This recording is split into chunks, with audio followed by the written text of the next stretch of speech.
welcome to Carnival of Kayfabe. I'm Sixx Digit, and I am here today with Trey Miguel. What's up, man? What's up, bro? I am super glad to have you on, man. It's great to have you here today. Tell me what's going on, man. What's new? Well, the newest thing. We're still like in the same week of it. I just returned to Impact Wrestling. I know. I geeked a little bit. That was kind of like the big thing going right now, like waiting to make that move public. You know what I mean? Yeah.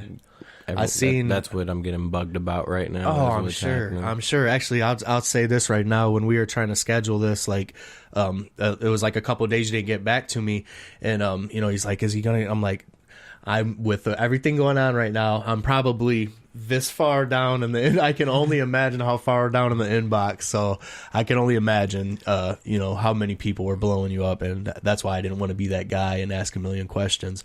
But since we're here now, let's ask the question, man. I see the other two rascals went to NXT. Mm-hmm. That's dope.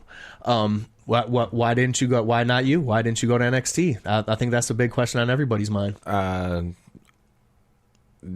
Because it just didn't work out. It didn't work out on your end. That way. Or it didn't work out for you.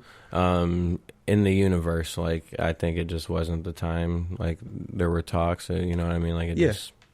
But you were in talks and stuff, okay? Because I heard, I'm digging on the internet, like. I mean, that's like all. That's all the internet. You know what I mean? The internet just said all this stuff that actually just wasn't true. You know what I mean? Oh yeah. Well, that's what I was gonna bring up because the first thing I see is like, everybody's headline is like Triple H shoots on Trey Miguel. Yeah. So I'm like, what is this? And I click it, and he really didn't say anything. He didn't really at all. I know. And what he did say was not negative at all. So I'm like, I didn't take anything bad away from that. I didn't either. I just let the internet be the internet. But like, And then when I tweeted that morning, mm-hmm.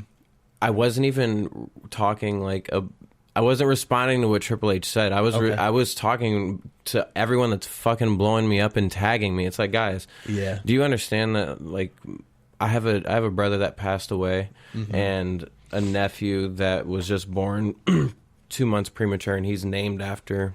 Mm-hmm. My brother that passed.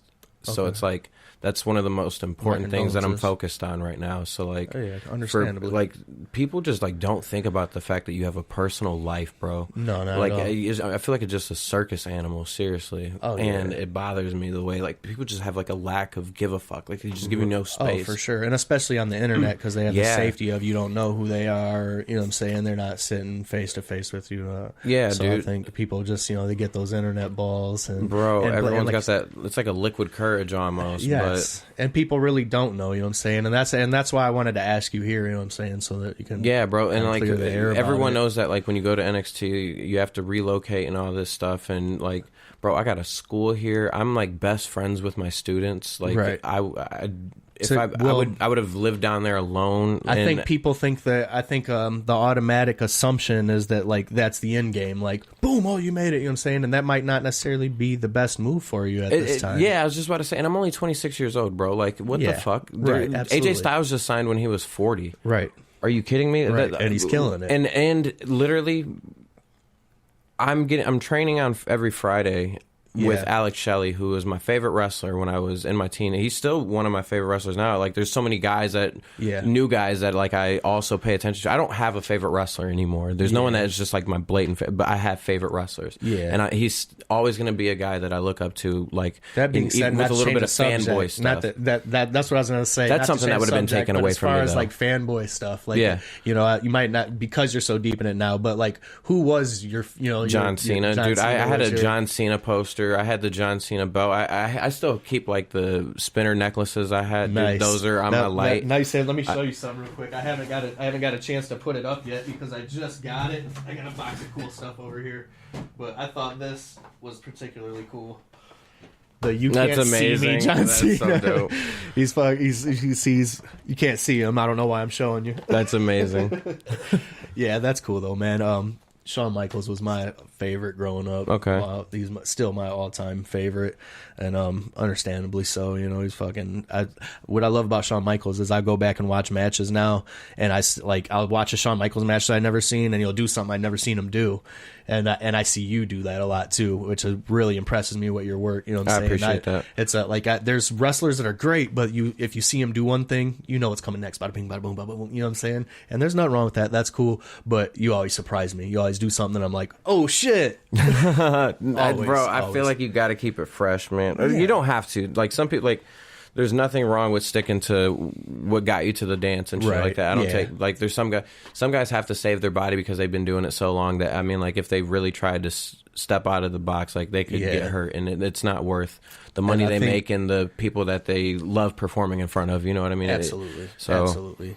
And I think to a certain degree, you know, like you probably notice shit more because you do it. I notice shit more because I'm a little bit older now. But like when I was a kid, I didn't realize that Hulk Hogan was just having the same match over and over and over again. You know what I mean? I was like this many years old. I like popped in a DVD and I get to like the third match and I'm like, this is just I can call his match. I know exactly what's about to happen. But like you said, if it works for him, you know, why fucking change it? You know, there ain't nothing wrong with it. But my point was, man, that you know is that I'm always impressed with your work in the ring. I think you work hard, and like, when people were doing the internet talk, you know, like, oh, why didn't he make it? And you know, that people were saying, well, you know, maybe he just didn't work hard enough or whatever. And I'm like, bullshit, man, because I see the work that you do. You know, you're at the school, you're helping other guys, and you know, every waking moment I see you online doing something to further what you're doing. So that argument was dead in the water. So I appreciate that. So that's bro. why I had to ask the question, because I knew there had to be more reasons. Yeah. And honestly, I think you will make it all the way there one day. And I mean, like, all in all, dude, and no one should take this as a fucking knock or try to twist my words or say I'm trying to like throw my brothers under the bus. I don't want to leave a court till I win a fucking championship. Yeah. That's you feel me? Like I had nothing on my resume leaving Impact anyway. So it's like, okay, like we got an Impact guy and I didn't do shit. I was always, they were going to separate me anyway, I assume. You know what I mean? Right. Like, I don't know. Who knows if it would have been a thing. And the wrestles was great too, by the way. I appreciate that. I love the promos and stuff when you guys did like the 70s show thing. Yeah. That was great, man. That was fun. I love that stuff. It was very, very entertaining. I miss that shit, dude. Like it doesn't go to bro. It's one of the hardest things wrestling right now at Impact without them. Like I'm like fuck kayfabe for a minute, bro. Like I miss my brothers, but I'm happy as fuck to see them doing what they're doing. Yeah, no doubt. I just like. I had to do something else, though. and you know the way the wrestling world works, y'all will meet again, bro. Like we're all so young still. Like, absolutely, and you're when you were on Impact the other night, man, it had a big feel when you came out. You know, like I definitely see big things for you there and further on. But that it just felt like a push to me. I think I texted you and was like, "Congrats on the push." Thank you, bro. As soon as I seen it, I was like, "Yeah, man, there's more there for you, you know." And if nothing else, that's a good enough reason to not jump ship right now when they did, because there's still big things for you to do there. I think. I believe that too. So definitely, man, it's good to see.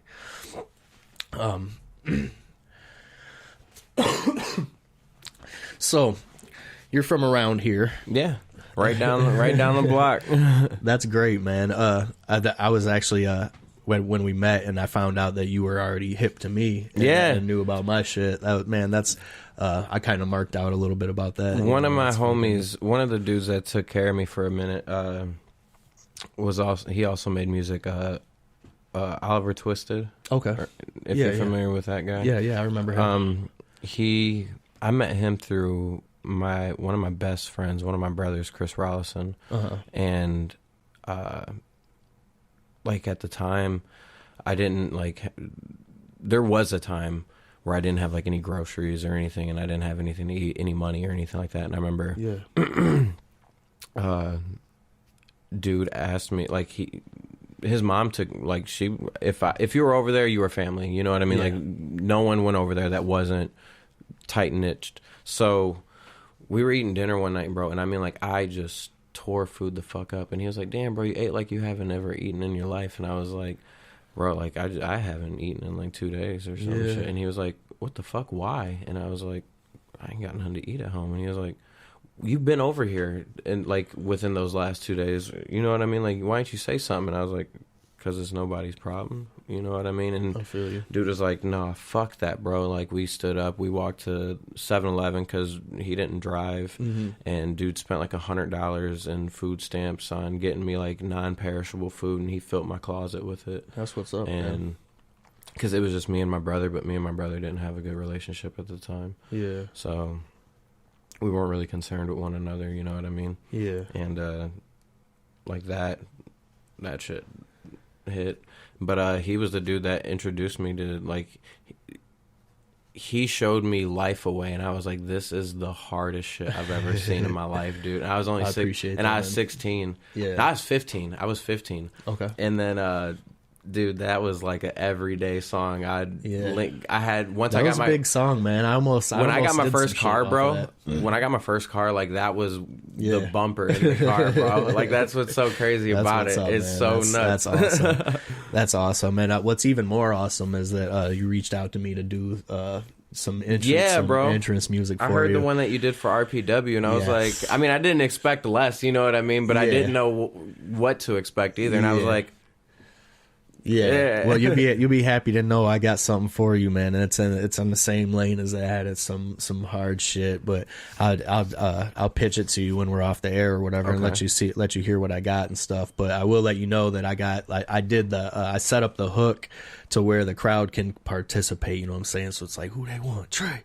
You know what I mean? Because I mean, wrestling fans love to chant, so I figured I'd slip that in there, and then, you know what I mean, and then it sticks in their brain. Trey, 3 times, Trey. Hey, that's fire. So yeah, I think you'll like it, man. But it's in the same lane. And actually, what's funny is I met the dude Oliver Twist you were talking about. I met him through Donnie Knotts, who does most of my production. Okay, and he was working with him at the time. They lived around the corner from each other, He did the beat, Donnie Knotts did the beat, so he did the RPW beat as well, so, and played guitar on it, so that's tight. Yeah, I'm excited about it, man. That's awesome. I was glad that you reached out to me to do that, and rap's kind of winding down for me a bit. You know what I'm saying? Okay. I'm getting kind of old and gray, and nobody wants to hear a guy like me rapping about the streets and shit. But I'm still good at it, so I still do it. It's still a thing. I appreciate it, bro. I really appreciate it, and that's like absolutely. I think it's super cool for me too, because it's like one of those full circle kind of things. You know what I mean? Like, you were the dude I was bumping when I got my first whip, and you know what I mean. And you're a big wrestling fan, and now we get to do this together, and that's awesome, because those are connections that we wouldn't have probably even made back then. You know what I'm saying? Like, who would have even known that we'd be here now? You know. And so, you know, it started out, you were a mark for me, now I'm a mark for you. My dog. That's great, though, man. And it's great to see you doing good shit. And especially like you were mentioning earlier, I don't think to y'all out there, I mean, everybody goes through hardships, but we grew up in a particularly rough town. You know, they call us Little Detroit. Yeah. Like, it's not, we all went through things like that. And to make it to the level that you made it, man, props. If nothing else ever happened, you already fucking made it, man. You know, you've already done some big shit. So thank you. So it's great, man. I'm happy for you, and it's always good to see you doing big stuff. We're gonna break for a moment, and we will be right back with Carnival of Kayfabe. If you're feeling the podcast and you're digging the Carnival of Kayfabe and you fuck with Sixx Digit, buy me a coffee. Go over to buymeacoffee.com/fatsound and buy me a coffee. Welcome back to Carnival of Kayfabe. I'm Sixx Digit, and I'm here with Trey Miguel, and we are talking about, you guessed it, Wrestling. It's like 95% of the conversations I have anyway. Yeah. That's why I love having this, though, because that's always like 95% of my conversation. And I was like, you know what? And I talk it at people that don't care. You know, like my girlfriend, bless her heart, she'll watch wrestling with me and she likes it, but she doesn't like it enough to want to talk about it. Yeah. And, I'll be talking to her and she'll be like, uh-huh.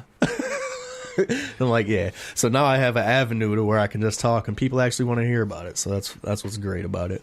But that's probably 95% of my conversations, and even other conversations. Like I circle just it like back to wrestling somehow. I don't mean to do it. I promise I don't mean to. I understand that completely. It's weird to me because it's something that I'm so passionate about. I've never done it. Did you want to become one when you were younger? Absolutely. That's all I had, for way more than a rapper, but it didn't seem like a real thing to me, you know what I'm saying? And that's what's awesome is like... Because until you know how to get into it, no one knows how to get into it. Right. You know what I mean? And what's great, though, is it exists so much more now. Like, you guys have the school. Like, there's ways to become a wrestler if you want to. When I was a kid... It's the best time in the world to try it. Right. When I was a kid, like, if you wasn't, like, related to a wrestler, you probably wasn't gonna get to wrestle, so it just seemed like a super fantasy to me. But I mean, that being said, if I would have tried, I'm sure I would have found my way in, just like I did with rap, because that was like a super fantasy too, and it's weird because they're similar things, you can only do them for so long, but with wrestling, it's you wear out your body by the time you're a certain age. With rap, you just wear out your welcome. No one wants to hear an old man rapping, But nah. Anyways, what we were talking about before I fucked everything up. What were we talking about? I don't know. You asked the wrong dude. We went on break. Yeah. We went to the treehouse and no. Dude, I did that like 2 or 3 times yesterday. I had Schwartzy on, and I'd be like literally talking like mid sentence, and I'm stoned, and I'd be like, the fuck what was I talking about? What was my point? I don't even know where I was going with that. That's great. But yeah, I had Schwartzy on yesterday. Man, he's a cool dude. That was actually the first time I got to sit and chop it up with him. And yeah, he gave you a shout out on there yesterday too. Oh, that's tight. Yeah. Hell yeah. And fucking he's friends with I met him through he works for Chris. I met him through Chris. And I've actually known Chris, who does RPW, for quite some time. And okay. Yeah, you're doing what is it? Slamdemic? Yeah. I'll be doing Slamdemic. That's awesome. I'll be there. I'm gonna come watch it, and we'll be promoting it on here and stuff. And my podcast is sponsoring your match at Slamdemic. No, okay. So that's right. You told me that. Yeah. So we'll be a part of that. Carnival of Kayfabe will be in effect at the RPW Slamdemic. It's February. I forget the date. He told me. I think it's the 6th. 6th. Or I think we're shooting the 6th and showing it on the 25th or something like that. Well, sure. I'll get the official dates when I figure that out.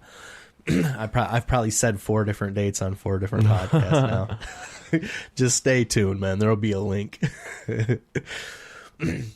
But let's say what's your best like wrestling experience like as a kid, like going to did you go watch it live? Yeah, man, I used to go to all the shows at the sports arena. And anything in particular that you remember like specifically? Oh yeah, man, I remember this was cool as shit because my uncle and we used to always call in for radio contests, and it'd be the most random things, but we would win all the time. Yeah, especially him.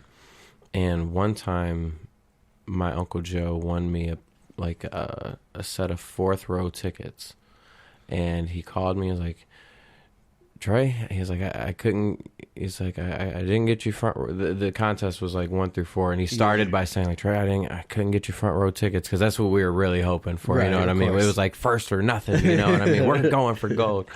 And I was like so bummed. He's like, luckily I got you 4th, and I was like, oh my God, you know what I mean? And at that moment, 4th row wasn't so bad anymore. It was right. Like, oh shit, it might as well be front row. I'm still sitting 4th row. So this is what was even cooler. My dad went down to WTOL to pick up the tickets, and they were like, we don't have any fourth row tickets. And he was like, well, my son won fucking fourth row tickets, bitch. You better better get the clapping, you know what I mean? Make something happen right now. And she was like, well, we got first through third, whatever one you want. And he's like, whatever one I want. She was like, yeah, I guess. And then he was like, let me get the front row tickets. So my dad got me 2 front row tickets, dude. That's incredible. So my second oldest brother and I went. And that was, dude, that was super fucking cool. But that was also the night that I realized wrestling was fake. And got a little bit too close. I was too close, dude. And it sucked because I realized it in a match with John Cena, who was I was a fanboy for. You know what I mean? Yeah. And how old were you at the time, dude? Like 10. Okay. 9 or 10. Yeah. And Edge was doing the "You Can't See Me," and when he went to do it, Cena like kicked up, and it didn't hit him at all. But he reacted, and I was like, I mean, it was like there was so much daylight, you know what I mean? Yeah. But I still told myself, I was like, oh, maybe Edge like he dodged it, but got so dizzy when he stood up that fast or something, dude. Like, I justified it in my head and forgot about it. I buried it deep down inside, and I never brought it up again. That's fucking awesome. That's great, man. I only got to sit front row one time, and I didn't actually buy the tickets. I went to see WCW Thunder at the Seagate Center. No shit. Yeah, and you remember the dudes that used to be at every wrestling show front row? Is like a dude in a straw hat, and then like a Mexican dude with glasses. It was like 3 of them. They'd always be sitting next to each other. Well, these dudes were there, and then the dude, I think they call him Roddy Hogan. Like I know, he looks Roddy like Hogan. Yeah. He was another one. Okay. They were all like front row, and they were all like, we were a couple of seats behind them. Me and my cousin Rick, and they were like, they were like, the show, it was Thunder. So they were like, this fucking sucks. We're out of here. They didn't want to stay for Glacier versus whoever or whatever it was. So they were like, you guys want these seats? And we're like, fuck yeah. So that was my, it was Thunder, but that was my one time I got to sit front row. Fuck it. Yeah. When wrestling used to go to I think it was the Seagate Center. Mm-hmm. Dude, like, they were so shitty at regulating the floors, like the floor security and whatnot. Like, the security guards would just be watching, and so many people like wouldn't show up. So we would like wait for the first like 2 or 3 matches or some shit to be done, and then get down from the bleachers and go fill. WCW actually moved us down there once. Back in like '98, I want to say. I don't know. If were they just like, hey, we don't have enough people filling? Do you guys want to go sit closer? That's perfect, dude. That's awesome. We were so pumped as we got down there, got good seats. I was like, yes. It might have been the same night. I don't remember. This shit all blurs, but.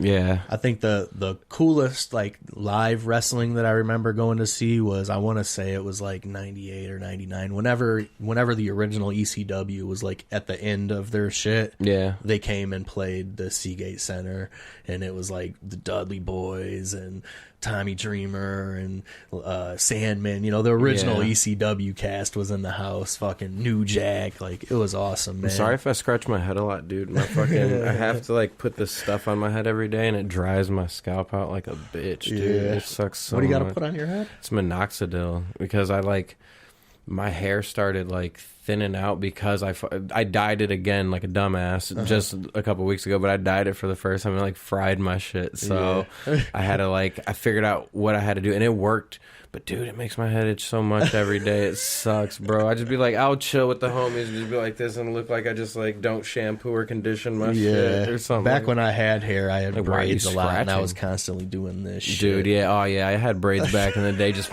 pressing on them and shit. Oh, dude. Get some wiggle room in there. Yep. That's so funny. I hated it, but now I'd give anything to have it back. I feel that. I just keep the hat on now. Dude, I could grow a fro back in the day. I had one. Yeah. That was wild. But nah, so like even that night that I sat front row, Cena, like, he won, he retained the belt, and he went around and shook everyone's hands and stuff. So I got to shake Cena's hand, dude, and I about died. Yeah, that was dope. Though. That made up for you completely. Yeah, bro, nothing mattered anymore. I was like, I just shook hands with John Cena, dude. Yeah, and that was dope. I remember one time, they had a super early show. It was like a noon show, and it was at the sports arena. And so we got out at like 3:00 in the afternoon or some shit like that. And everyone's waiting in the back for the wrestlers to come out. And Cena's truck finally pulls out, and everyone is just standing there clapping. Dude, I take off sprinting, and then I'm running right next to Cena's truck on the passenger side of his window. Yeah. And I had my like U.S. spinner belt, and I'm screaming at him, "Word life, word life, word life!" And then he just like he looked at me and just goes like. Oh, dude! In your mind, he like stops. Get in, yeah, dude. That's all I wanted. Like, come on, get in, bro. Get in, bro. We're out. I got a new dad now. It's weird how we think like that when we're kids, oh man. But I mean, that's great. That's what makes it so fucking magic, you know. And that's why it's still magic to me now, you know. Like I still geek about wrestling, and like when I had Schwartzy on, I was talking to him about it and telling him like. You know, I've fucking toured with like Insane Clown Posse, Twisted, Trey the Truth, you know, like people that are, you know, and I didn't fanboy ever once. It's just like, hey, what's up, whatever. You know what I mean? I spent like 30 days on the road with these guys. You put me in a room with wrestlers, and I'm like, I'm turning a fucking fanboy, man. Just find a way to make conversation no matter what. Yeah. It's so funny. Yeah. Dude, it's hard though. Like, even as like a wrestler, it doesn't happen so much anymore because it's just like it's overload. Like it's happened so much, you know what I mean? But at first, so that was something I did have to get used to, like meeting certain people that I really did look up to. I'm like, man, this is some people take it as like disrespectful and shit like that to like even approach people. You know what I mean? It's like I still want to get an experience out of this. I watched them as a kid, dude. I don't give a fuck. Fuck it. Absolutely, shoot man. your shot, bro. And I mean, and if they really get offended by that, then they're an asshole anyway. Because I mean, that's why, you know, that's who we do entertainment for in the first place, is for the fans. You know what I mean? So, and if to me, it would be more offensive if you were in the locker room and didn't give a fuck about any of these guys. You know what I mean? To me, that seems more offensive, but. I know there's rules to this shit. I was just talking the other day about when I did I had NOW play the fucking at my Keeper Fest. I have wrestling every year at Keeper Fest, but NOW came and they wanted me to do a spot one year, and I got up and I just climbed in the ring and everybody scoffed like, and that's the day I found out you're supposed to wipe your feet before you get in a wrestling ring. I didn't know why, so I'm like, what did I do? But I felt it. But yeah, dude, there's so many people that don't abide by that. Yeah, I mean, like, watch wrestling on TV. No one wipes their fucking feet. Yeah, I think like Dreamer does, and that's it. Yeah, or some shit. I don't, you know what I mean? Certain guys like that, anyway. Yeah, like true veterans, but like other than that, dude, like no one. Yeah, well, the way Schwartzy was explaining it to me is like, well, you know, somebody might have like stepped in shit or something. I'm like, where the fuck are you walking to on the way to your ring? Yeah, you know, right. Like, that's what. What did you possibly step in from the locker room to here? That's the beauty of inside wrestling, indoors. Yeah, well, that true. I mean, to his credit, he probably was speaking on walking through some backyards and shit. Which there's nothing wrong with that neither, man. Because I love some of them shows. I've seen you at a few of dude. them. Like COVID, that was kind of like one of the cool things to do. Is just like that's all you could do. So like, dude, if run it, there's still a locker room full of dudes that are guys you've done shows with before anyway. Like, and some of those were like the more packed, like local shows that I've been to. People were coming out and see them. I had a wrestle at Warrior outside on the football turf, and that actually, dude, that hurt so bad. Being like, anytime you like went outside the ring, you just get cut up and then get this like black gravel all over you. It was weird. Yeah. So like you looked dirty, but you weren't because it didn't like stain you. It would just fall right off you. It was so weird. Yeah. But the only thing I don't like about wrestling outside is the sound escapes.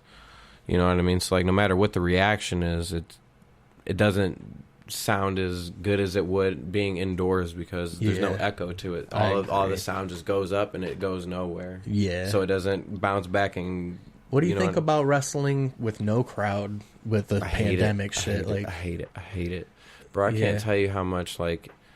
It's so weird because like, is it harder to like get into it? when you're doing it, or do you just kind of? No, it's not harder to get into. It's just missing something. Yeah, it's a live sport, man. You feed off the you know what I mean, and the energy. Not like just I the love noise, wrestling enough to like. Yeah. I have enough fun going out there and doing it. You know what I mean? I don't need the crowd. Like if that were the case, I wouldn't have practice matches at my school in front of no one the way I do. Right. So, I love wrestling. So it's still I don't want to say it's easy to do. You know what I mean? But it's not hard to do your job when you love your job, but like it's like just having one of your best tools taken away from you, and still trying to get your job done. It's weird. And I think some places have done like a better job with it, you know, because like like I think AEW's product looks good when they have like the locker room come out and like be the crowd or whatever. You know? It's like, you know, obviously I know that's Billy Gunn standing there or whatever, but it's still, they just add something to it. But like the WWE shit bothers me because it's just like they're just like piping in old crowd noises from old footage or whatever, and it's like obvious. Impact just started doing that. Yeah, they just started putting in the crowd sounds, which I don't hate it because I hated the dead silence. It's better than no noise. I will say that. I like what NXT does because they have a board up of fans and they have 75 real fans around the ring. I think that's cool. That's definitely a good thing. Because it's a live sport, man. You know, it adds something to it. And I hated WrestleMania with no crowd. Like, the Royal Rumble's tomorrow, and it's like I think the Royal Rumble's my absolute favorite. Same, so it's same, like, always has been, and I'm not excited about it because, like, the best part of the Rumble is, it goes, the buzzer goes off and the crowd goes, I'm really excited about the new merch. I need everybody to go over to fastsoundrecords.com/6 digit. Right now, we got the brand new Kayfabe t-shirts, and we got the Carnival of Kayfabe t-shirts. It is. Fire. Go get them. But I mean, that's not to discredit anybody because nobody knows what the fuck's going on in this. We're all just trying to figure out what to do, how to do it. No one wanted this. This sucks. Right. This really sucks. Oh, it's terrible. It's terrible. Wearing masks everywhere, you know. Like I my whole life I've seen pictures of people in like Japan and shit, and I'm like, what's wrong with these fools? Why do they walk around like that? Yeah, well, now I know because shit's fucked up and they don't want to get sick. It's a different world, man. It's a different world, but I'm glad that wrestling has existed. Like it's almost as if it's thrived in this. Wrestling's like getting it's giving it a new leg to stand on. If that's weird, like like we have to think more outside of the box, and people are creative, bro. I mean, like think about, and there's so many options now. You know what I'm saying? Like, you know, for a long time it was just like WWE or, you know, and you had to go look for other stuff, and it was out there, but it was just, but now there's like so many different shows on television. You know, there's Impact, there's WWE, there's AEW, all the things you can stream too. And I was just gonna say, last night I started streaming the GCWs, doing like a 24-hour thing. I was watching some of that last night, and I was highly I was up to like 3:30 in the morning. I actually had to turn it off and go to bed because I knew I had to do this shit the morning. Dude, wrestling at that time is the worst. I think I've only wrestled at like I've done it at least twice. Yeah, at like 3:30 a.m. and it was just like, bro. I go to the gathering of the Juggalos like as much as I possibly can, and they do that shit. There's always wrestling at like 3-4 in the morning. I've never been to a gathering. No, I always wanted to go. Let's go. As soon as they gather again, man, I'll take you. All right. I gather hard, bro. I've been going since the first gathering. I missed like 10 of them. For like 10 in a row, I didn't go. But then I started going again, and I've been like ever since. I love it. It's great. I mean, I'm not really into the ICP thing anymore. I was when I was a kid, big time. After I spent some time on the road with them, I'm not a huge fan of them anymore. but I'll always be a fan, you know. And they're a big reason that I like stayed in wrestling. I guess because I think you get to an age where it's not really cool to like it anymore.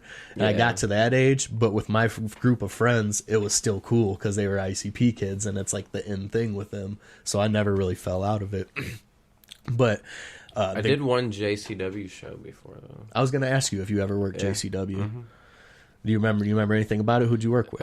Dude, it was just a big ass battle royal, but they like gave me a small spot to like highlight. Yeah, and then that was over at Headliners before. Okay. What is Headliners now? It's like nothing anymore, fucking right? empty, It's like man. It was a strip club for a second. I was actually working there as a cook. Really? Yeah. And when I was working there, and the fucking, while the strippers are like on stage, the fucking roof blew off that place. Like just a big hole opened up in the roof. Like seriously? Yeah. Oh my god. So they shut it down. That place it's done for. There's no more Headliners. But I think I was actually at that show that you're talking about, the JCW show, the Headliners. Dude, that show. It was. I remember getting there, I was like, this is dope as fuck. And then when I found out, like, what we had to do to, like, make our entrance, I was like, this fucking sucks. Yeah. We had to, like, walk around the building, and then, like, walk back in. It was freezing outside, too. And I was just like, dude, I wear these little skimpy ass things, dude. What the hell? One thing I remember about that JCW show was Violent J was real fat at the time, and they like he came out and they like put the steps to where he could like sit and like slide up into the ring. No shit, that's amazing. But to his credit, since then I've seen him do a moonsault off the fucking top ropes. Dude, I got headbutted in the nuts that night because like I went to do this cross body and everyone caught me. And then they threw me outside of the ring, and I landed like with my back against the guardrail. And then the next dude that got thrown out, landed with his back to me and like tripped and just backwards headbutted me right in the junk, dude. That fucking sucked. That really it sucked. Must have. You still remember that shit now? Yeah, bro. This event we're talking about was a few years ago. It was a while ago, like 5 or 6, something like that. Yeah.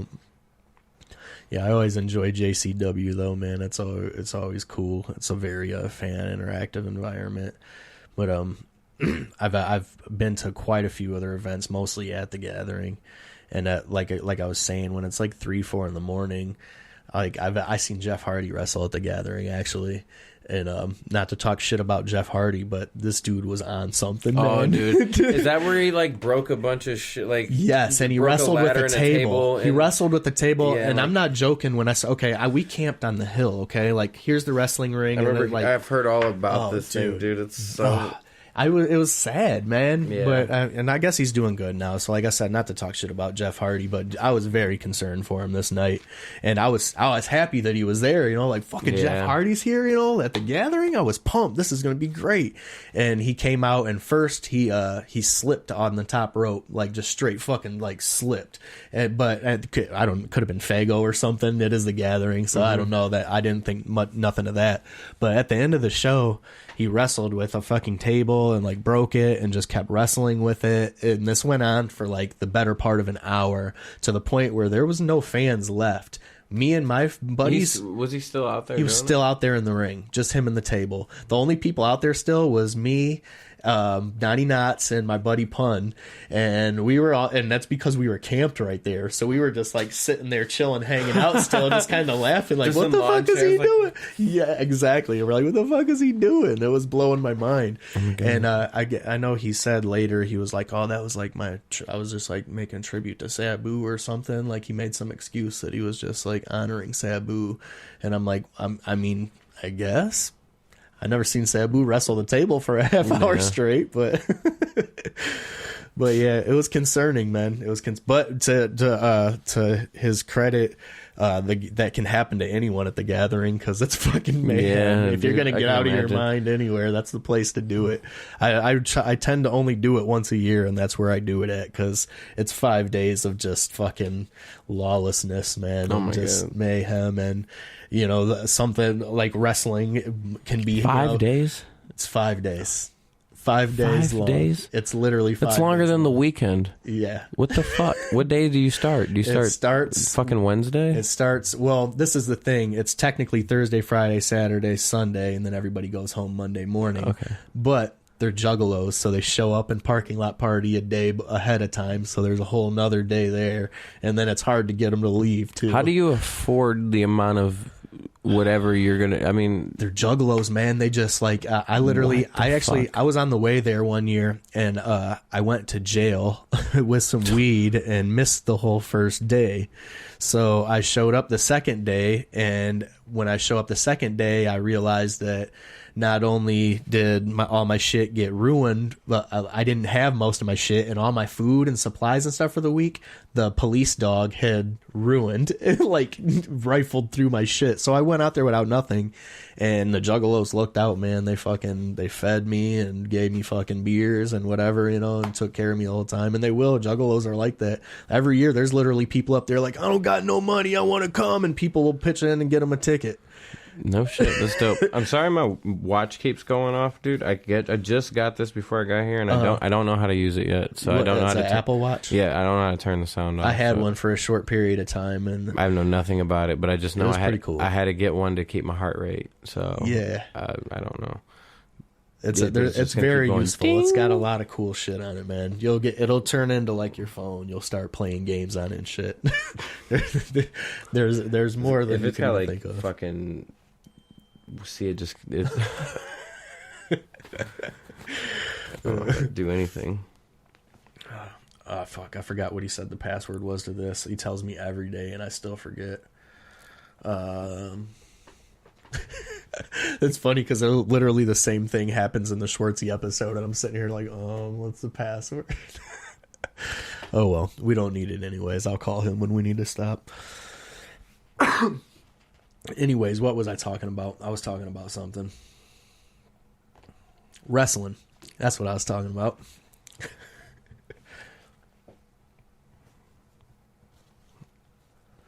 I'm like getting...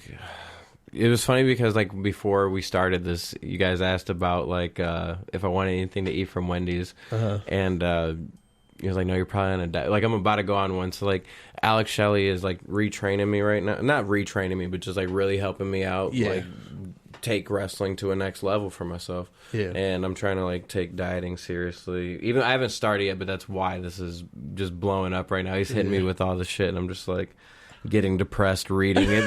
I'm just like not looking up yet. I'm just like, man, all this shit I gotta do. Like, oh fuck, that doesn't sound fun at all. My stomach's just growling already. Like, oh, I'm gonna miss good food. I feel it, bro. That shit's hard, dude. It really sucks. I've tried to do it a few times, and every time like I get on a good roll with it, I just fucking like get injured or something like that like fucks it up for me, dude. It's so hard to like... I couldn't do it. I'm a terrible eater to begin with. Like I eat like an 8-year-old straight up. Like I've never ate a vegetable. I don't even know what they taste like. I'm so weak. I don't want nothing to do with them. I like vegetables. People have been telling me my whole life I'm gonna die. They're like, you have to eat vegetables. I'm like, I mean, I haven't yet. Shit, Hostess seems to be a good substitute, bro. I guess so, man. I've been living on it forever. Pizza and Hostess.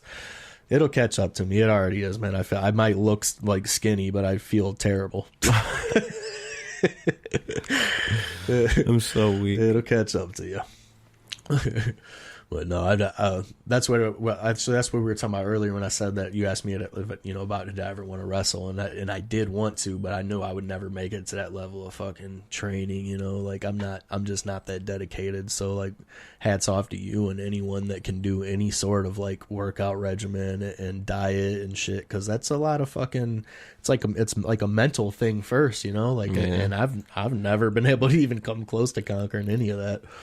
I think it's just a lot of like channeling shit, dude. You know what I mean? Like all the bullshit, you know what I mean? Like I feel like I'd go through enough bullshit to be like, working out gets like, get your aggression out. If you're pissed, dude, take whatever you got out in there so that way you can continue to be nice to people and shit. When like you put it that way, it makes me wonder, had I not spent so many years fucking partying and bullshit and then actually put, focused my negative energy on something like that, then maybe it could have been something for me. But dude, like people still tell me now, like like almost every wrestler that I know is like, once, I'll train you, and I'm like, no.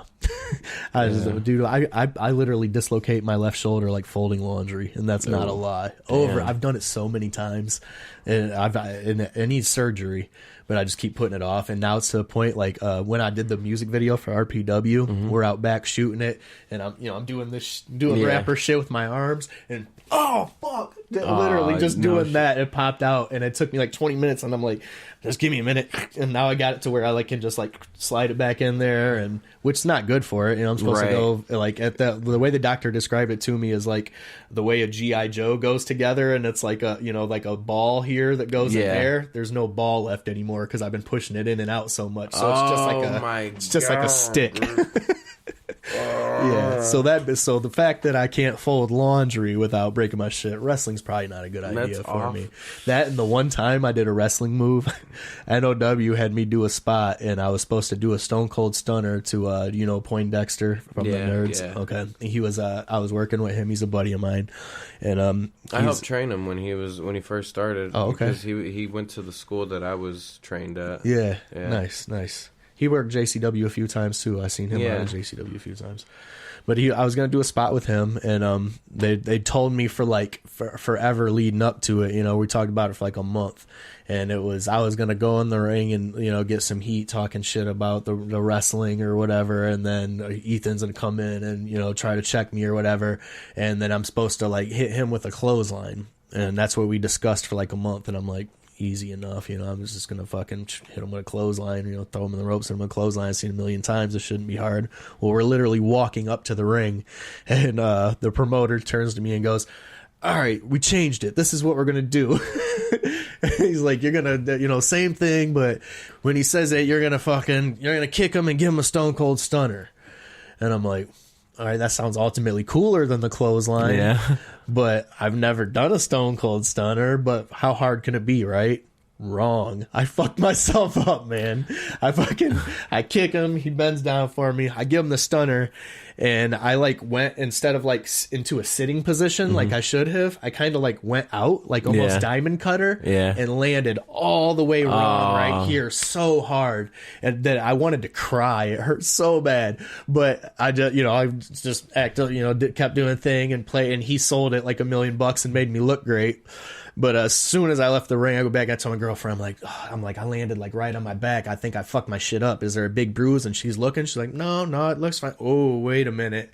It's supposed to, and it wasn't where I thought it was. It was on the side. I had a bruise my back, my ass, all the way down to my leg. Damn, just one dude. Big yellow, purple bruise. I just hit all the way, probably the worst possible way I could have landed. That's how I landed. But to my credit, I have zero wrestling training ever. Yeah. Had never even tried this move. Maybe on my little brother, maybe on my brother when we were little, 9 years old or something. But here I am. I used to take that shit so seriously when I was a kid. Oh, dude, you have no idea. When my friend would come over, any friend, I'd just be like, "All right, bro, we're the second we got a room, you know what I mean? Yeah, we pulling a mattress off or I'm putting on my jean shorts and my John Cena wristbands and hat, bro. I had a whole drawer at my house that was this is my wrestling clothes. Yep. And it was Dr. Scrubs and stuff. I'd put it on I'm Dr. Death. And I'd put on the scrubs and my little sister's little doctor bag thing and come out to the ring. Hell yeah. Oh, man. It was an everyday thing when we was kids. But it was funny because we were shooting on each other. Yeah. That's what it would turn into with my brother. That's what it turned into every time. Well, my brother would, I'd be totally just trying to, work, and my brother would just shoot and start fucking me up. Yeah, bro. And what? I'm not about to lose. Yeah, I'd get pissed every time. Bro, we're trying to work together here, man. You're fucking up the whole thing. Let the match be sweet together for 5 minutes, and then I'd slap the figure four on, and really not know I could kill someone's legs with it. Just debilitate them. And that too, man. Some of the bumps that I took as a kid, I used to do the backyard wrestling shit, and when I say I have no wrestling training, I mean I literally have no wrestling training. It doesn't mean I never tried to do it. Yeah, I got you. No, but we would do the backyard wrestling shit, and I thought I was the man, and I would do some crazy shit. I jumped off the fucking garage roof and onto someone through a table. That's ridiculous. Why would I do that? That's fucking stupid. That's amazing. And the worst part about it is we weren't even videotaping this shit. There's no one watching. It's just us. That's the best thing I've ever heard officially, just because that. I think that's literally, if anyone ever asked me why'd you get into wrestling, is for two things: to just do an entrance and watch a video of me wrestling. So like, yeah, like in my YouTube history, there's no one else. It's just me.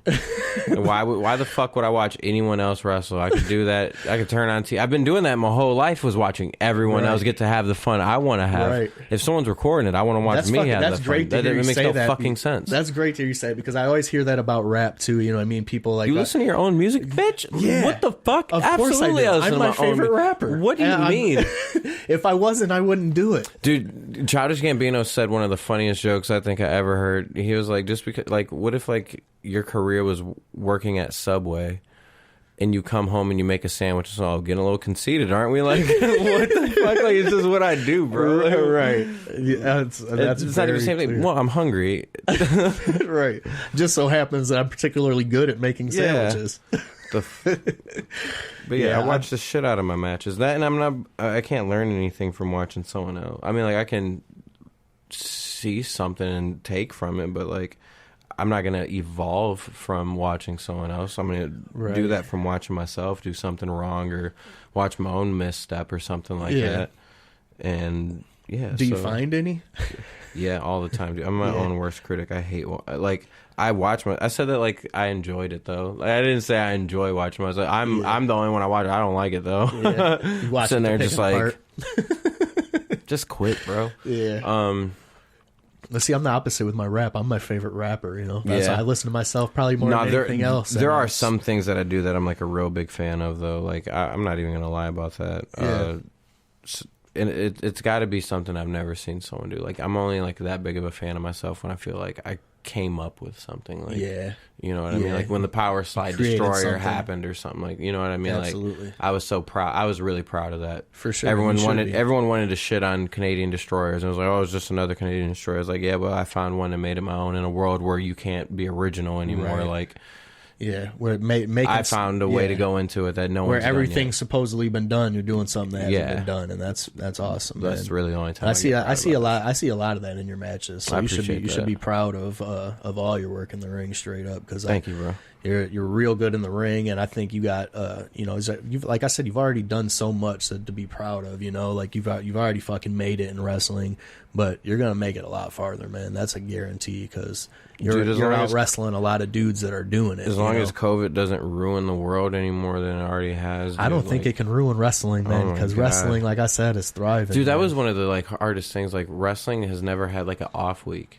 Yeah. Since it's like been a thing, like there's never been a week where there's no wrestling on TV. So like when COVID struck, it was like we got a week to figure. Like, anyone that was doing live TV had a week to figure that shit out. Right. That's nuts. That's why I said I give credit to even like Impact the stuff that's weird. Impact had a good little, because we pre-record everything, so we had like a month and a half to figure that out. Yeah. And that was, I think, good thing too. I think COVID benefited Impact more than it benefited any other television. Of the pre-recording? Because of the pre-recording, and because a lot of people don't watch Impact because of the presentation of it, and like, we don't have the big ass Huntington Center venues and the bigger crazy light fixtures and shit like that. Our wrestling is dope, and we have really good TV. Absolutely. And when COVID happened, the other companies were forced to take away those bells and whistles because there's no one there. Yeah. So now everything looks the same. Yeah. And all you can really like kind of brought them down to a level playing field. Yeah, and all you could do is base it on who had like better content to watch. Yeah. Without any of the like this. I'd agree with that 100%. The spectacle I think that of has it been the plus side to the COVID thing, is that it has put everybody on the same level playing field. Yeah. And everybody kind of had to figure out how do we do this from here. Mm-hmm. And and that let Impact shine a little bit. Absolutely. And Impact, to me, what I like about Impact is that there is so much wrestling. You know what I'm saying? Obviously, you need storyline to move things along, but I hate when I turn on the TV and the first thing I see is a dude with a microphone. You know what I'm saying? Yeah, like, bro. It drives me nuts. Yeah. And I was talking about this with Schwartzy as well. You know, at the end of the day, wrestling fans are watching wrestling for wrestling, you know, I like I said, obviously I love that's why I always storylines. Gravitated to Impact, dude, because it's filled with, like, if we got 2 hours of wrestle, we got about 5 or 6 matches to watch then. And let me ask you this: are you guys just free to just go out there and do your thing? There's no like cap on don't do this or whatever. We have agents and shit like that, but I mean, everyone is able to do the stuff that they want to do, the stuff that they work hard to get over. You know what I mean? See, that's something I always wondered, you know, because I've often seen guys, you know, will wrestle on, like, say, WWE or something, not to shit on their product all the time, but, you know, they'll do stuff, and I see them wrestle elsewhere, and somebody that I thought maybe wasn't even that great of a wrestler, and then I see them, and I'm like, they can wrestle their ass off. Why aren't they doing anything on TV? No, we're pretty. We have like a pretty good open range for like self-creative control and stuff like that. Like, That's if awesome. I want to change my look, I can pretty much change my look. Like, I didn't when I came back. It was like a pretty different thing. I don't have to get my tattoos approved or hair color approved or That's awesome. my gear. Like, as long as it's like in the realm of my character, you know what I mean? Right. Or I don't just do something that makes no sense, you know what I mean? Yeah. Like, they would just be like, the fuck is this? Right. I'm good. So That's and I awesome. like having that freedom. That's awesome, and I think that shows through, especially like how you're saying how things are kind of stripped down now, puts everybody on the same level playing field. It shows who's doing their own thing and who isn't. You know what I'm saying? Because when you give guys, you're going to be this guy and you're going to do this and you're going to wear this or whatever, you kind of lose passion for what you're doing, because it's like, how much of me is even left in this character? I feel that, You know what I mean? I think that's why WWE did thrive so much in the Attitude Era. It wasn't because it was hardcore wrestling because and people they were were being cussing and themselves. stuff. It was because they had more control over who they were and what they got to do on TV. You know, not just their character, but also in the ring. You know, what their work and stuff.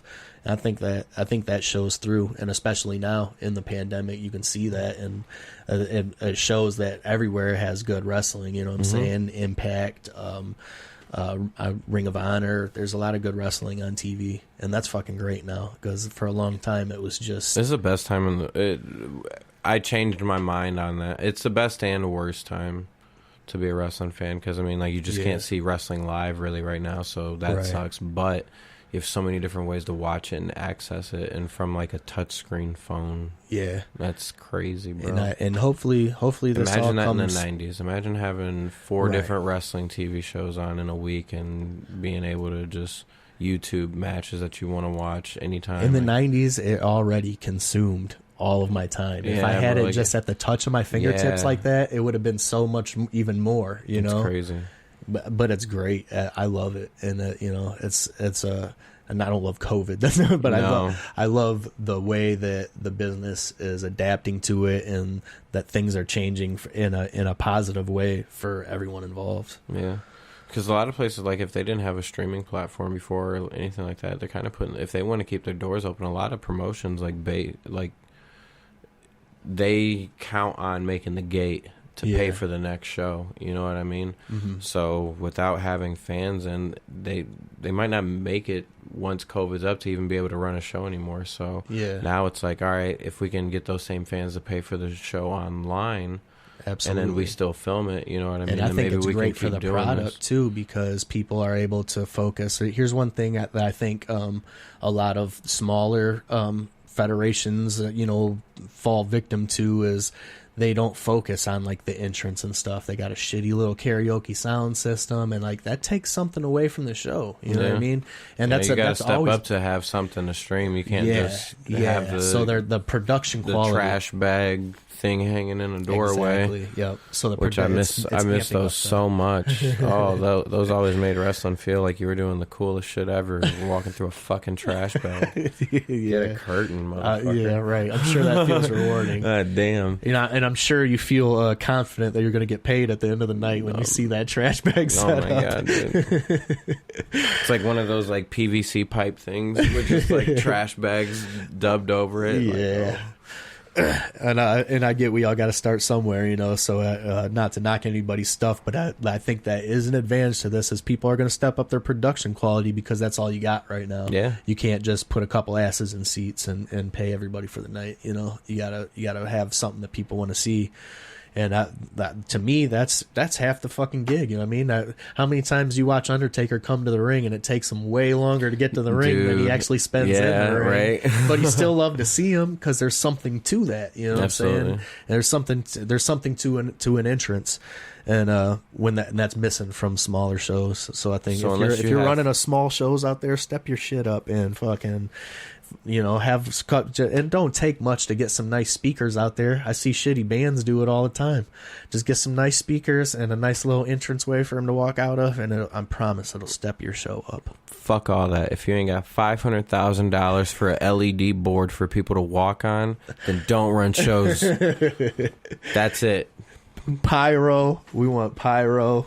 It's not true. That thing probably costs so much more. I wonder how much WWE spends on like those ramps that do like the video and shit. Like, I would just imagine. Alone. Yeah. What? Dude, I know that like at Impact on the ramp, one of those like they have a few of them. They have like 6 bulbs in them. Yeah. Just one of those things is $10,000. Yeah. For sure. It's just fucking lights. Yeah. And they stay red. We don't use them for anything else. They never turn. Well, I think they turn other colors for people's entrances, but like, come on, nonetheless, $10,000. Yeah, that shit's expensive. That's man. wild. Shit's expensive. There was a point in time that I was putting money into my light show just for rap, and it was. I had a truss, with like a couple different lasers and some shit, and I was probably close to $10,000 in lights just with one setup for a small local stage. That's crazy. That shit gets very expensive. I can imagine WWE spends, fuck man, all them video screens they got in the crowd. And that's all, dude. I like, and it makes you wonder if they like actually. Well, they own all that stuff that they use, but it's just like, I miss the old like practical props and like stage design and shit like that. Like when the Royal Rumble would look like you're walking out from under the Brooklyn Bridge and shit like that. And then, like, that shit was Night cool. of Champions looked like you were walking through the Coliseum. Dude, when I was a kid, so like early 90s, Backlash would have those big ass blades and shit like that. That was and so SmackDown sweet. had like the big that's the fist going through the fist, thing. Dude. That was sweet. Yeah, that shit was cool. Everything is so I'm not trying to shit, but it's impersonal. Yeah. Yeah. It's like the way they just changed the Toledo Zoo's aquarium to like the fucking drywall. Like, dude, that used to look like you were underwater in like a little underwater cave, and there was like wildlife and coral growing out of the walls and shit. And now it's just like flat business. Just flat, yeah. I feel like I'm in a fucking dentist's office. Yeah. That just has the world's dopest aquarium. Like, the actual aquarium is cool, I but totally like agree, man. everything around is when like, I was a kid in like the early 90s and see that WWE thing like Hot would Topic, come to town. the few different I did see that. It's like how 1990s, it changes like through the things, and you really don't notice it till someone shows you that. But you're like, damn, that did change. It's just it becomes less personal. When wrestling would come to town when I was a kid, they would come out from like just like the door at the sports arena. Oh yeah, that's what it was like when I was a kid. It was just Budweiser it was a fucking exit them. Sign with the like the Budweiser thing. Yeah, that was and it. They would just it would be like the Undertaker. I remember being like, so disappointed when hits and he just like opens the door and walks out. I got there for the first time when I was like 6. I went to a show and I was just like waiting to see the lights and the show. I was like, oh, this is gonna be so. Yeah, and they don't bring none of that shit. So confused, and I was waiting to see The Rock, and I was like, yeah. What the fuck's going on? Like, I didn't understand that the big stars didn't do the small shows. Shawn Michaels has always been my favorite wrestler. Oh, to this day, my all-time favorite. I've never seen him wrestle. Really? Never got that. And I went to wrestling a lot of times. I went to WrestleMania 23. I got to see him wrestle there. That's him awesome. and Cena. See, I've never been to like anything bigger than like SmackDown. I've never even been to Raw. Raw was here in town one time and I didn't go. I've been to Raw a few times and down at the Huntington Center, and then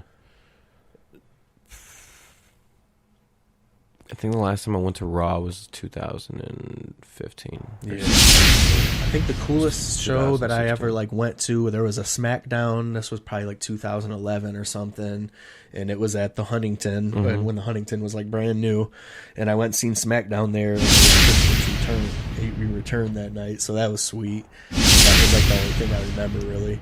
I was like front and center on. I wasn't front row, but like the first row that steps up. I like purposely bought the on camera tickets so that I could see myself. So I'm like on that episode of SmackDown with all my jewelry on and shit. And like the first TV thing I ever went to was the Saturday night's main event. Nice. In Detroit at Cobo Arena, and I remember being so confused though because Cobo Hall was weird. It had like they didn't put a screen up. They had the stage, but they didn't do a screen, and instead they projected. There was like this wall, but the wall had like levels, so it had like 40 feet, and it'd come out like 5 feet, and then go up 40. You know what I mean? Yeah. It had this weird design to it, and they decided to project onto the wall for us to like see shit, and I was just like, you can't see anything, right? So we're trying to watch the backstage promos, and I don't know what's going on at all. It was the most. I was like, this is what it's like watching. This sucks, right? And but it was cool to see like all the like canvas changes and like the rope changes and shit like that. Yeah, that was sweet. And then I remember seeing that for the first time, being at like Stone WWE Cold Live. Was there. He had a drink off with awesome. I think it was with JBL. I got to see Stone Cold once. I forget who he wrestled, but I seen him at Seagate Center, I believe. Okay. Way back. No, it was Sports Arena, but it would have been back in like 99. It was weird. They started with the main event, so Cena's match was first. So like, was it were they taping it? Okay. No, it was live. Okay. It was live, but they just had the main event on first for whatever reason. Okay. And Cena went on first, dude, and I lost my shit. And but after my fucking load was blown, I was like, all right, Dad, we can go. Like, we don't got to stay for the rest of this. Like, but it was still really cool. And I remember I got an Eddie chant started that night during Rey Mysterio's match. I thought my dad like looked next to me and goes, Trey, you started that. I was like, yeah, I know, I did that. That was cool. That's awesome, man. That's awesome. Dude, wrestling's amazing. It is magical. I was supposed to go see wrestling. This would have been like 1990. I was like 5 years old, and my mom had got tickets for everybody, and I was so pumped about it. Could not wait. And then the day came, and I was sick as fuck. No shit. Throwing up. Like there was no way. And I was trying to play it off like I was good to go because I wanted to go so bad, and I missed out on it. And not only did I miss out on it, but my cousin got to go in place of me, and one of the bushwhackers licked his head. Aww. And I'm like, that was supposed to be me. That should have been me.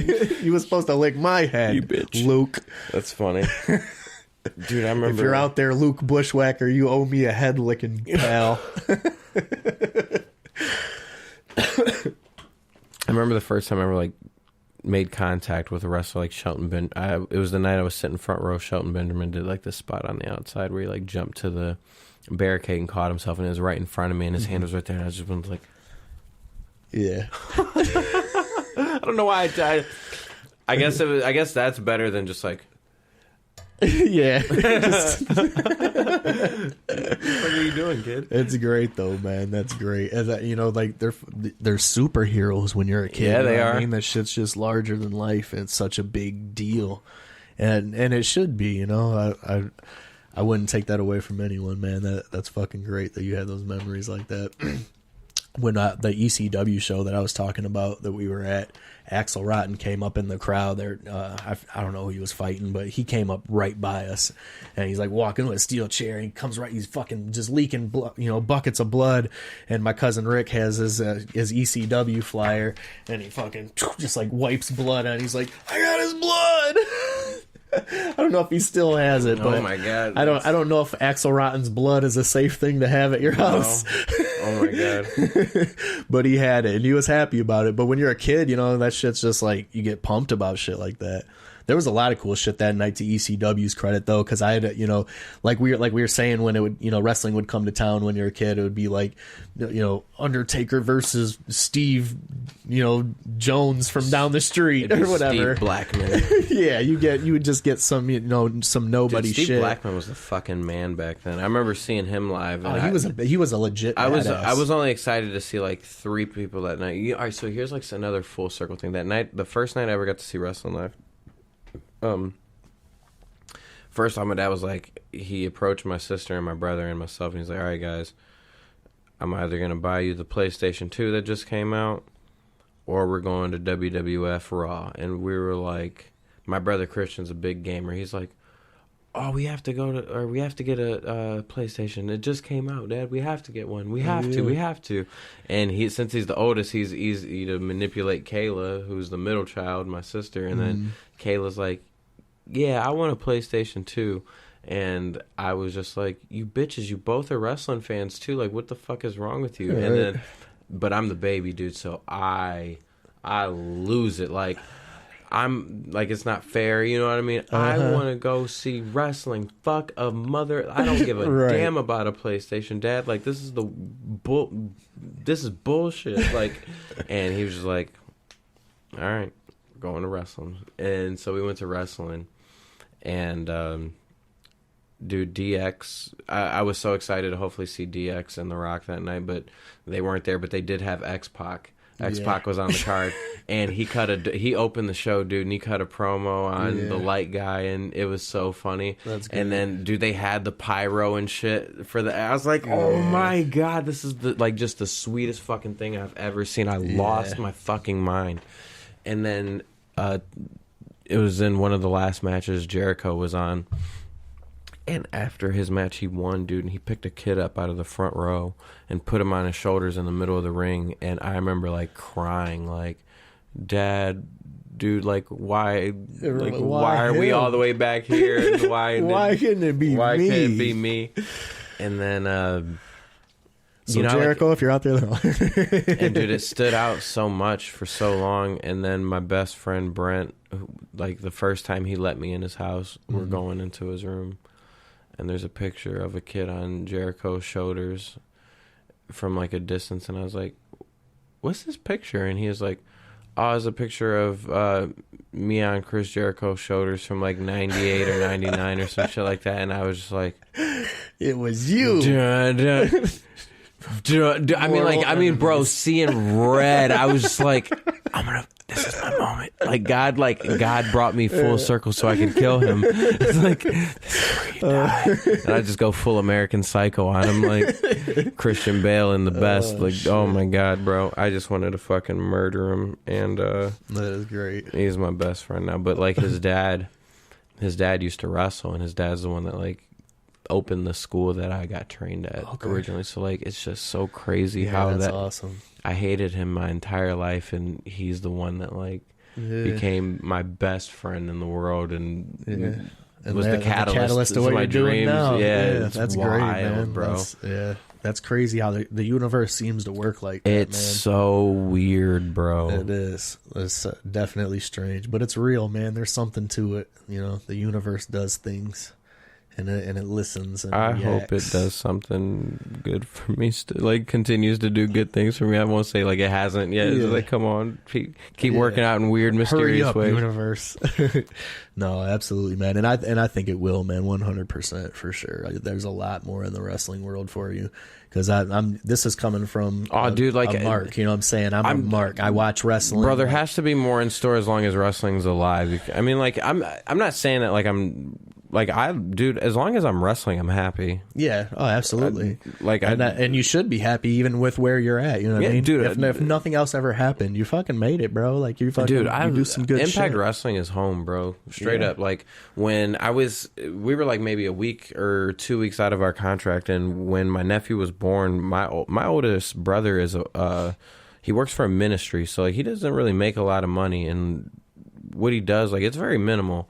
So he lives off minimal. He's very, very religious. He's an Orthodox Jew, and so, like, his entire family is converted also. Yeah. So when he's changed his last name and everything. He has a Jewish last name, and so does the rest of my, like, nieces, nephews, and my sister-in-law. Mm-hmm. And so, like, when I posted the GoFundMe to, like, see if, like, I could help them out, because you know what I mean? They had medical bills that he couldn't keep up with to try to keep my nephew alive.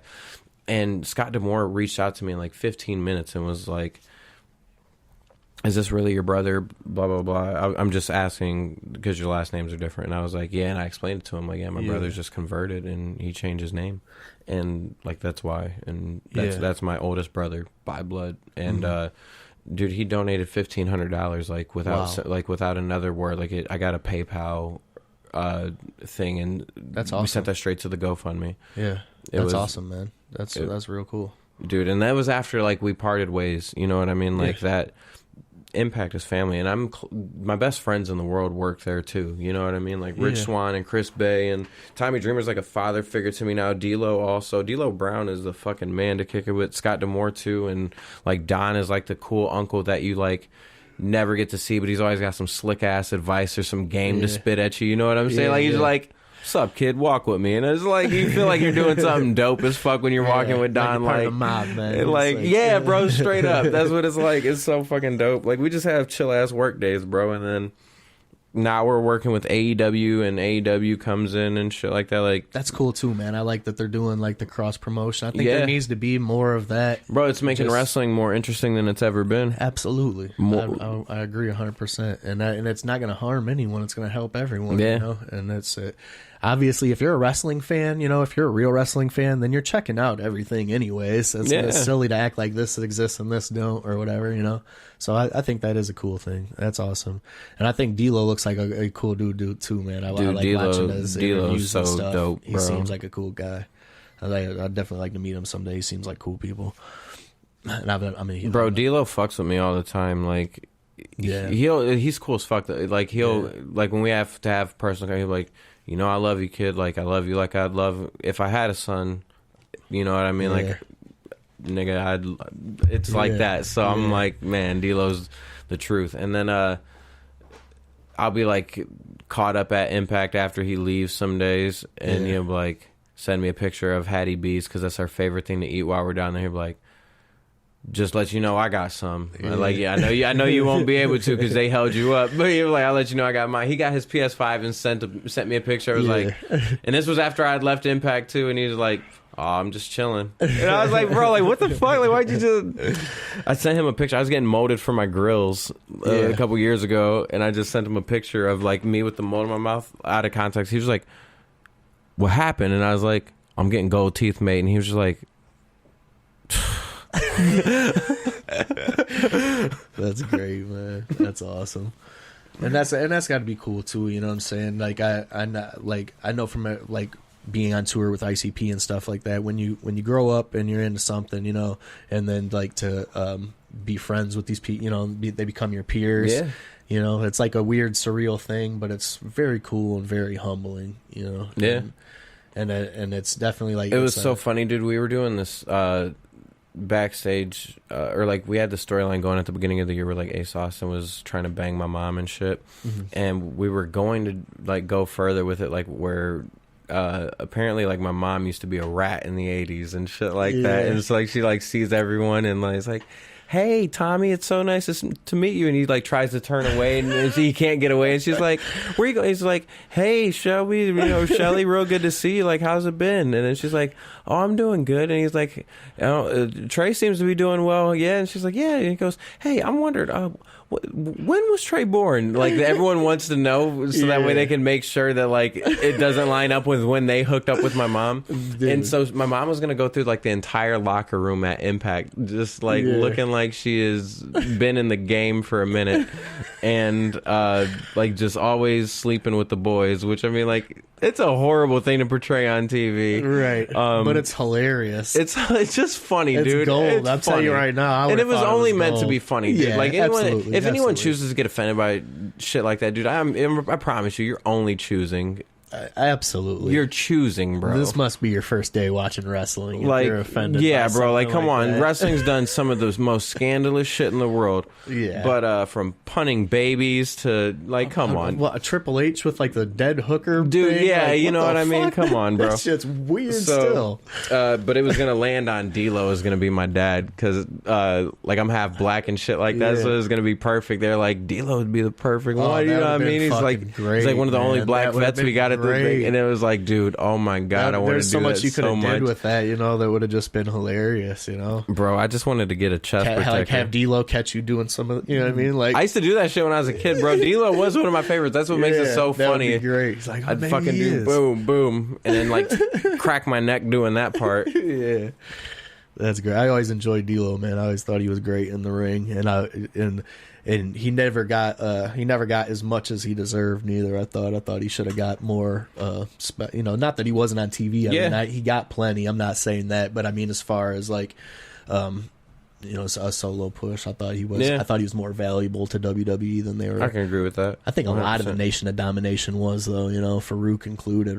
Come on, you got Ron Simmons, and that's what you're doing with him. I feel that. I feel like they could have did more with them, but too late now. I feel that.